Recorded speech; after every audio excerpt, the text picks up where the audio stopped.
After playing through the Greymoor chapter and role-playing as a vampiric Indiana Jones for countless hours, here's my review of the first half of the Dark Heart of Skyrim, Greymoor. The Greymoor chapter takes the player character into the wilds of western Skyrim, accompanied by a familiar face, Lyris Titanborn.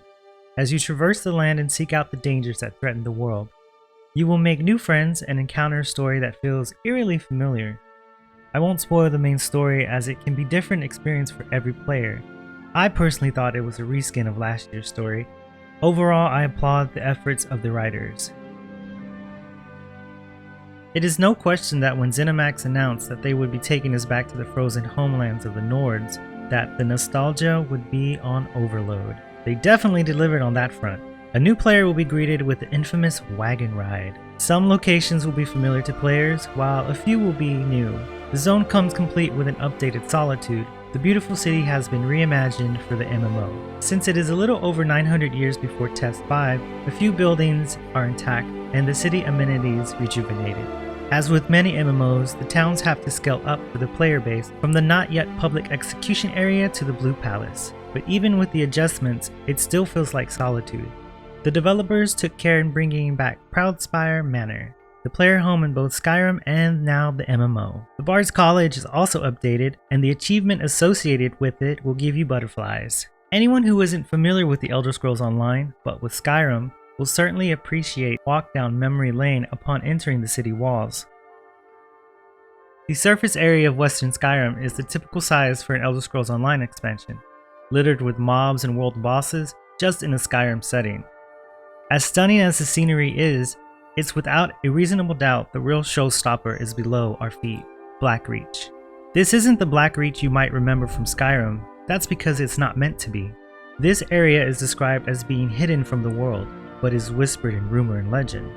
It makes sense that this portion of Blackreach would be lost by the time of the Elder Scrolls Skyrim. There are a few different biomes in the ESO Blackreach, and each is uniquely crafted and keeps you wondering what creatures or adventures await behind every corner.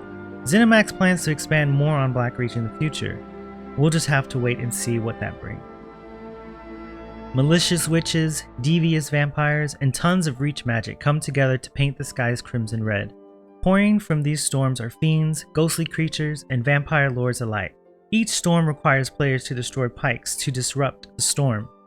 Once that happens, they will be met with a powerful boss. Completing a Harrow Storm can reward players with a new armor crafting material, motifs, or even gear. As of this review, players are torn between the storms, as they seem to be on a bugged timer, and many complain the way shrines are too far away from them. A small tip for new players, or just players in general: if you see red mist forming around the area of a Harrow Storm, that is a good indication that the storm is about to start. That would be the perfect time to start shouting in zone for help. Maybe that will help get people there a little quicker. Since the birth of ESO, many players have voiced their disdain for the vampire, from having a passive that was necessary for every Magicka player due to its powerful regeneration, to just simply how uninspired it felt. ZeniMax answered and has reworked the skill line from the ground up. Each player who was a vampire prior to the update will have their skills refunded or redistributed to the new equivalent of that skill. They also added the Blood Scion form. It's the likeness of the Vampire Lord from Skyrim, but without the chicken wings. There is an updated feeding animation that is quite the sight to see, a new animation for turning players into a Nightwalker, and an updated vampire quest. This new vampire rework is meant to be a full-time experience. Using it as a hybrid will be difficult due to some of the increased costs to skills both vampire and non-vampire. Of course, any player who doesn't like the updated vampire can always seek the cure for a few gold coins. If you're wanting to get bitten, word to the wise, do not purchase the curse from the Crown store or from other players. There are plenty of friendly vampires who will do it for free. Just give a shout out in zone. Out of everything the Greymoor expansion offers, the star of the show is the Antiquities system. I remember first hearing about this system and thinking, this is kind of boring. However, it's far from boring. It's borderline addicting. After a simple tutorial quest, you'll be on your way to scrying and excavating. Take your time and learn the system. It seems a bit confusing at first, but as you level up, it gets quite easy. Leads can be found anywhere in the world. Chests, node resources, dungeons, mobs, or if you've completed certain achievements in a zone, you will already have one in your journal. Just check your scrying journal or visit the zone you want to explore. To scry, hover over the lead and hit scry. The blue eye will pop up. Start close to the bottom and try to connect similar symbols to get the glowing orbs. There are 6 orbs you must connect. Connecting all 6 orbs gives you the exact location of that lead's reward. If you fail to get all 6, then a few highlighted spots will show up on your map for you to dig up. Those sites either contain the proper reward, or they will just be dud rewards. Do not discourage over not being perfect. You can keep scrying as many times as you like without penalty. Practice makes an easier experience. As you level up your scrying, the smoother and quicker you'll find the process. When you have reached the highlighted digging site on your map, you can equip your scrying eye to your quick slot, and activating it will show a bluish light. The tail of the light will point you to the general direction to find your dig site. Once you've found your site, it's time to excavate your reward. You can highlight the area around the site to find the right spot. Yellow means you are close, red means you are far,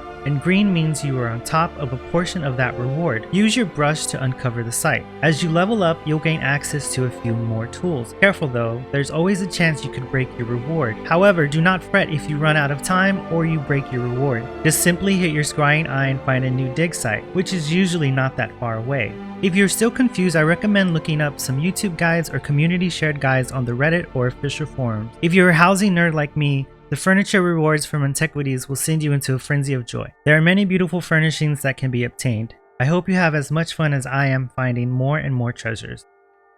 ZeniMax has really come leaps and bounds creating beautiful and lived-in zones. However, while they focus on attracting new players and new revenue, they failed to address the many issues that still plague the game since 2014. This chapter is another PvE adventure that is wonderfully done. The writing for the main story is a bit lacking in spots, but I can appreciate their efforts to building up the next half of the story. The 2 showstoppers of this chapter are Blackreach and the Antiquity system. Blackreach is massive, and just being down there questing, doing storms, or just RPing is wonderful. It wouldn't hurt to add a player house that is small to medium down there. Antiquities is an addictive minigame that will be hard to give up. If they continue to add rewards and furniture to the system, everyone will be on their phones scrying. If you've been missing Skyrim and need an injection of nostalgia with an updated twist, then Greymoor is the chapter you want to buy. Hope you all have a great time adventuring in Western Skyrim and in Blackreach. Remember to bring a coat or a friend. Thank you for watching.